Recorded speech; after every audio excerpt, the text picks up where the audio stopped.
Alright, this is going to be a different sort of video, totally different out here. I'm going to show you my knife, I'm going to show you what I'm up to, and why is this relevant to this channel. Maybe like somewhat, just because it's part of my life, part of like what I'm doing now to connect back to myself. If you don't know me, my name is Nathan. I run this channel. It's about spirituality, masculinity, subconscious reprogramming, Jungian psychology, alchemy, trauma work, overcoming CPTSD, just overcoming shit and becoming your best self, basically. Like, I'm not even gonna put one box, one label, because as much as I've thought about it, doing this YouTube game, what works is usually like a single niche, a single product, or a single like service, a single thing, being the master of it, which I'm 100% for, and then really marketing it. But I'm not here to like market anything particularly. I'm just gonna talk about what works, what doesn't work, what might work for you, what might not work for you, how to live life in a better way. Because just today, actually, I went to my job. I do like the 9 to 5, except my 9 to 5 starts at 4 a.m. I work in a lab. I was thinking like, wow, like almost everyone I know copes with life by using a substance. So like alcohol, weed, benzos, all kinds of drugs, right? All kinds of things to numb the overwhelming feeling of being here in a capitalist, hyper-capitalist type of grind culture. And I'm all for like the masculine, the warrior, and knowing when to work and all this shit. But there comes a point where obviously there's something wrong. We're disconnected from our higher self. We're disconnected from God, from ourselves, because why else are we numbing ourselves to like our reality? Like there's something that is uncomfortable. There's something we don't like. There's something that's overwhelming us, which is why we are doing this. And I'm not exempt from that. Like I catch myself wanting to be not present all the time. But the thing is, the only thing that exists is the presence.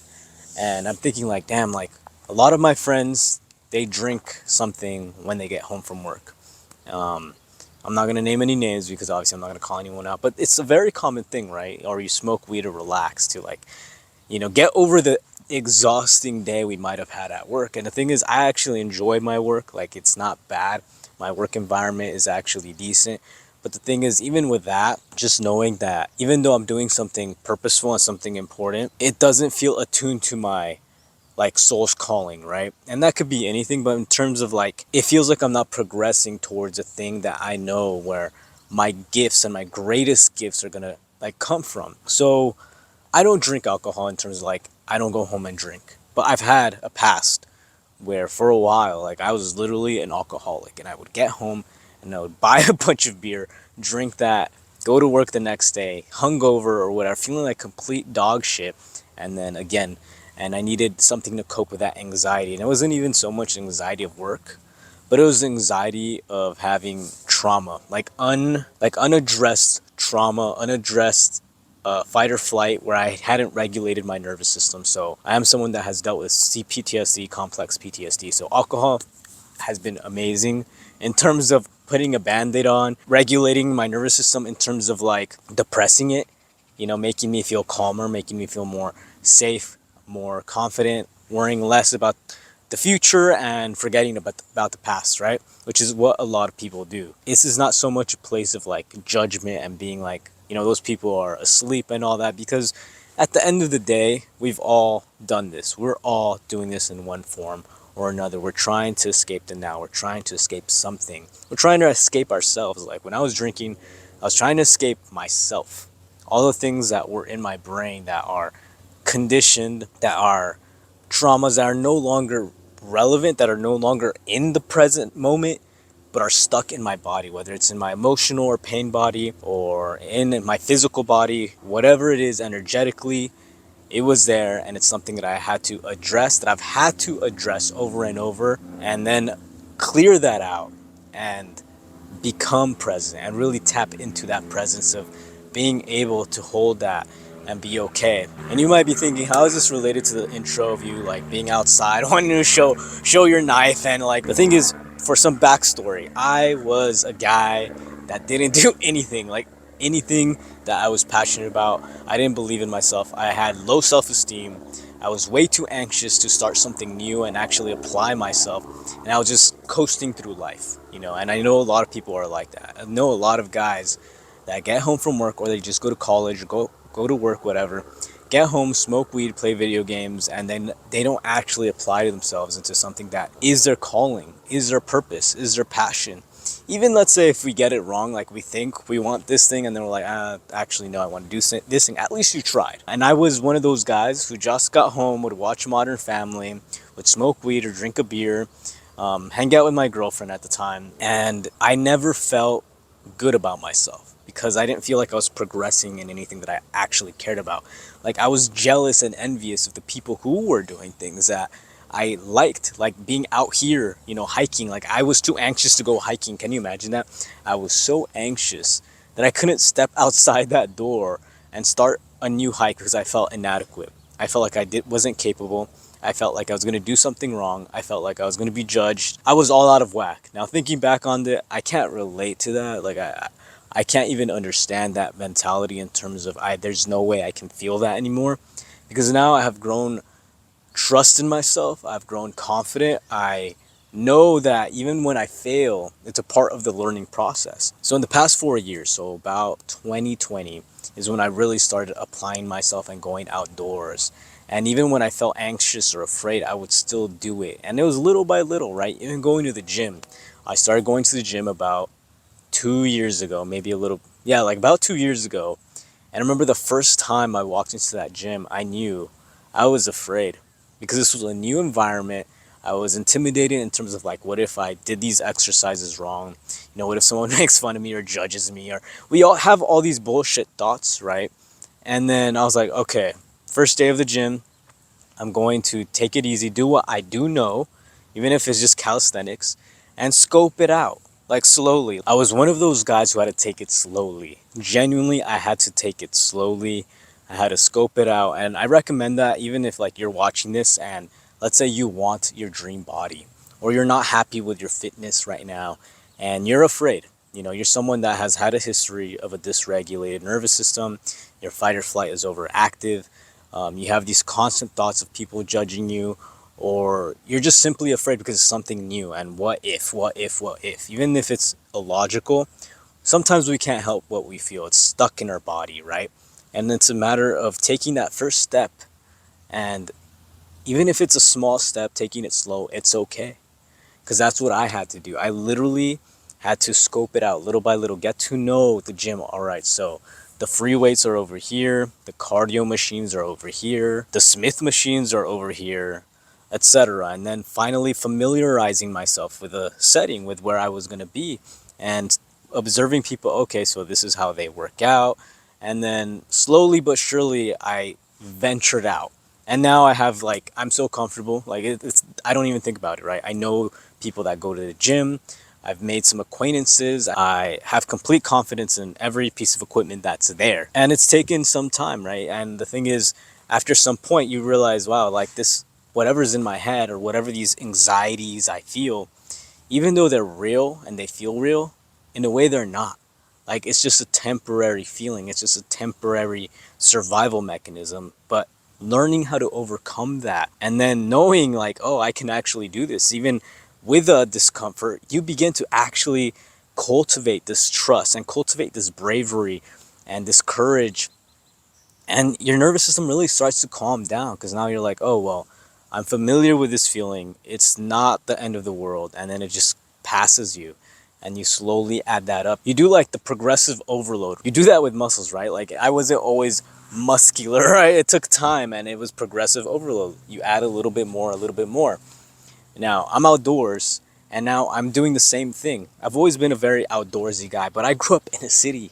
I'm from Southern California, near LA. So we do have mountains, we do have nature, we do have hiking spots, but it's something that I've had to venture out. It's not something that's really in my family. I've had to start that and do it myself and learn by myself how to do these things. And I've always wanted to be the survivalist, outdoorsman, foraging, camping, hunting, wild crafting, woodworking type of guy. There's no one I know that does that. There's no one I know that has taken that step, or someone who's interested in that, but I am. And I would watch shows like Alone, right? And they're just surviving, with just the environment and being connected to the environment. And that's something I'm so passionate about, something that I've always felt a calling to. The fact that these plants we call weeds have medicinal value and can be used medicinally, or they can be ate, is just so incredible to me. It's something I'm genuinely so passionate about. And slowly I've been venturing into that. And I remember at first it's like, well, who am I? I've lived in my city my whole life. I barely know how to camp. I've never been a Boy Scout, and I don't even know how to start a fire. So where do I start? And then I've slowly learned, and now I'm like, okay, I'm going to do it. This is something I am going to learn. This is something that's going to take time, and I'm going to take classes, and I'm going to practice this craft. So, which is where the knife comes into this, because I've gotten my first, you could say, survivalist bushcraft type of knife. And as small of a step that seems, I'm so happy with it. Let me show you real quick. So this is a Mora knife, and it costs less than $20. All right, you don't even need a lot to get started on something, but it's such a high quality. It's a Swedish knife, and I've learned this is called a Scandi grind, like this type of grind where it's a bit higher, and it's like at 22 degrees or something, and it's really good for woodworking. So creating feather sticks and making primitive bow and arrow, arrows, it's anything to do with wood. It's really good at carving things. So just with this, I've learned so much. I've learned from this single knife, from trying to acquire these skills, I have learned all that. Even though I'm so new to this, and I could be scared, right? I could be like, damn, there are way many more people that know so much more, and I might make myself look like a fool because I'm putting this on YouTube. Someone probably could correct me, like, what are you talking about? It's like 24 degrees, you idiot. No, I'm playing. But it's true, like, someone could definitely be like, oh, you're wrong about this. But it's okay, because I'm a beginner, and I gotta start somewhere. And yeah, I'm a little bit older. I didn't grow up with this. There's someone in the country that was like born and raised in this, that knows this, that breathes it in. But that's okay. That's their circumstances. Mine are different, and I'm still gonna do my best. I'm still gonna learn these skills. If I get made fun of, it's fine. The fact that I'm trying, I'm going after what I'm passionate about, despite having this history of complex PTSD, despite having this history of anxiety and having this history of self-doubt and low self-esteem, I've built that over time. So for you, it might not look like, this really nice, shiny blade. These are my passions. It might not look like this, but I guarantee there is something. And maybe you're already working on it, right? Maybe you have been working on it, whatever that is, but there's something there. And it's something that's going to make you feel alive. It's going to be something that where alcohol is not even going to be appealing anymore, where these escapes are not going to be appealing anymore. And I guess you could argue like, well, being out here in nature and doing this, isn't that an escape? I'll give you that. It's a good argument, but I feel connected. I feel present. I don't feel like, in a sense, I am escaping. I'm escaping the rat race. I'm escaping this pressure to be successful and have money and this brainwashing. But when I'm here, I'm reminded of God. I'm reminded of the natural order of things. I'm reminded that I'm connected to that ground squirrel that keeps like coming back and forth here, if you can hear it based off the mic. I'm reminded that the earth provides. I'm reminded of things that genuinely are transcendent and are beyond the material things that we're like taught, we're conditioned. And it feels good in my body. And you'll know in your body, in your soul, in your spirit, in yourself, you will know when something is aligned. You'll know when something sets your heart ablaze, on fire. I would say that's the difference between escaping through drinking, because through drinking, you numb it. You essentially like put off what you don't want to deal with. But here, it's like, I could have a barrage of negative thoughts, but they pass by in a different way. They pass by in a way where I'm like, they're just that. What is actually important and what matters and who I am is the now. And I'm connected to all of this. And of course, that might look different for you, but I would suggest, even if you don't want to be a bushcrafter and go camping and survive off the land or something like that, that I really invite everybody to go outside, ground, which means taking off your shoes and feeling the grass or the soil or the ground, the ground we're on, and feeling that.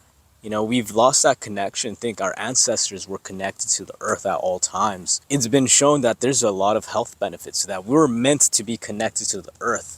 I forget exactly, but there's like an electromagnetism, or I don't know, man. I don't want to butcher it. Someone's gonna come after me, but there is like an ion type of exchange or electron exchange or something like that, and it's we are meant to be planted on this earth. And then the beautiful thing of that, we are meant to be planted on this earth and look beyond too, right? The heavens.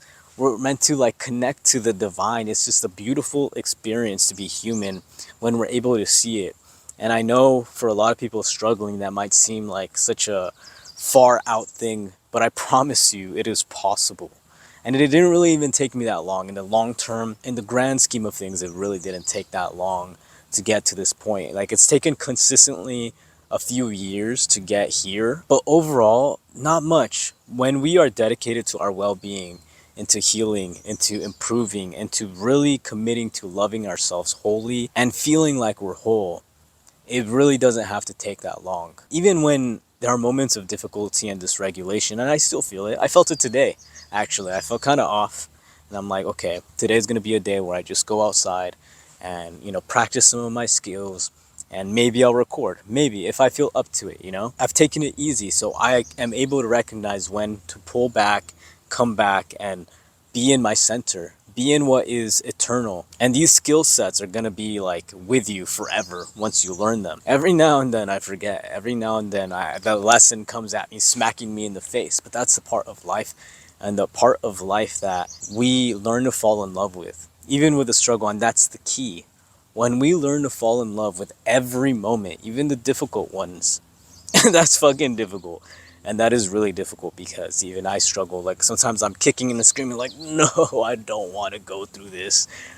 But when we learn to see the play for what it is, it's a whole other dynamic. It's a whole other experience of this human life. I really hope everyone watching this video can connect to that, especially if you're someone who can relate to me, who has gone through, who's had a traumatic past, who's had terrible relationships, who's had this tumultuous type of life, and you're tired of it and you want to do better, you're doing better, or whatever it is, wherever you're at. It is a beautiful experience to have had a life where it felt like eternal suffering, where at some points maybe you didn't even want to be here, because I know I didn't want to be here for most of my life. And then now, loving it, loving the experience, even the difficulties. So again, I will say I invite everyone to go outside for a bit, ground, connect, and listen, because it's so hard to listen when we're in a constant go, go, go. It's hard to listen when we're on the social media being told A, B, and C. It's really hard to listen when the news are just bombarding you with a bunch of things. But when we're out here, like this crown squirrel keeps visiting me right now, you start to hear something that is beyond in you, and that is you. It's something that I can't really explain, but I invite you to experience yourself. I'm gonna end this video on that note, and I hope that has helped you. I hope you've been able to connect to it and maybe thought like, I'm going to do that little step, or there's something that I want to do and I've just been too afraid to do it. That small step, I promise, it's going to be everything. If this has helped you out, I invite you to subscribe, to like the video. It really helps push out these videos to other people who might be needing to hear this message. There's also a link down below if you want to check out my website. I have a free masculinity quiz, a masculine archetype quiz. And if you have any questions about that, feel free to email me or join my Discord or whatever, or comment below if you really want to, because mastering the masculine archetypes in terms of like the inner psyche of a man has been extremely helpful for me to get to where I am now. Thank you for watching, and I'll see you in the next video.